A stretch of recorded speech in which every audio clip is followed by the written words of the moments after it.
والمدرب الواعر هو اللي تيعرف كيفاش يكاموفلاجي يخبي داك العيب باش ما يبانش ولا يعالجو.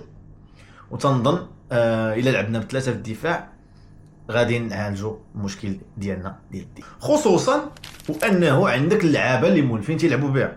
وانت عندك حكيمي وعندك مزراوي واللي هما متمرسين في هذه الخطه هذه، مع كونتي في الانتر، مع دورتموند في ذاك الوقت كانت تلعبها دورتموند، وحاليا مع البي اس جي تيقدم اداء خرافي من احسن لي سيزون ديالو في لاكارير ديالو مع لويس انريكي. في الجهه الاخرى عندك مزراوي هذا العام مع اموريم تيموت على ثلاثه ما تيبدلاش ملي جا لمانشستر هو تيلعب بها، ولعب مزراوي سوا في ثلاثه ديال الدفاع المدافعين. دونك هذه هي حاجه مزيانه لينا نقدروا نلعبوا في حالتنا ما كانوش المدافعين واجدين، ولا تقدر تلعبوا حتى في ليزيل. المهم قول لي الاراء ديالكم في هذا الشيء هذا. كان معكم مهدي اي ذا مروكان جوت، كاين في جميع لي ريزو سوسيو. دونك فيما شفتي هذا الفيديو هذا سيبورتينا وديما مغرب.